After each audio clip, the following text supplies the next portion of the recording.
Wife and హస్బెండ్కి జరిగినటువంటి గొడవల మధ్య చాలామంది ఎవరైతే వైఫ్ ఉన్నారో వాళ్ళు వాళ్ళ మామగారిని, అత్తగారిని, తర్వాత ఆ హస్బెండ్కి చెందినటువంటి అక్కనే కాకుండా చెల్లెలే కాకుండా వాళ్ళ బావ ఎవరైతే వాళ్ళ చెల్లికి భర్త ఉన్నారో వాళ్ళని కూడా కలిపెట్టడం.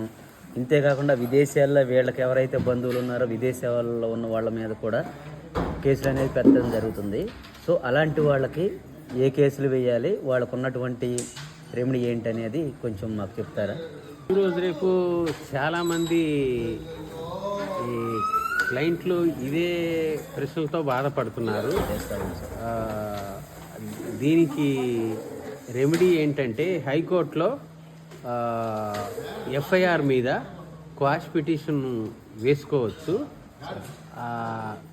వాళ్ళ బంధువులు సంబంధం లేని వాళ్ళ మీద కేసులు పెడితే దాని నుంచి ఈ వాళ్ళు హాజరు కాకుండా డిస్పెన్సరీ పిటిషన్లు కూడా హైకోర్టు నుంచి హైకోర్టు వాళ్ళు ఆర్డర్ ఇస్తారు. వాళ్ళ ప్రెజెన్స్ ఈజ్ డిస్పెన్సరీ చేస్తూ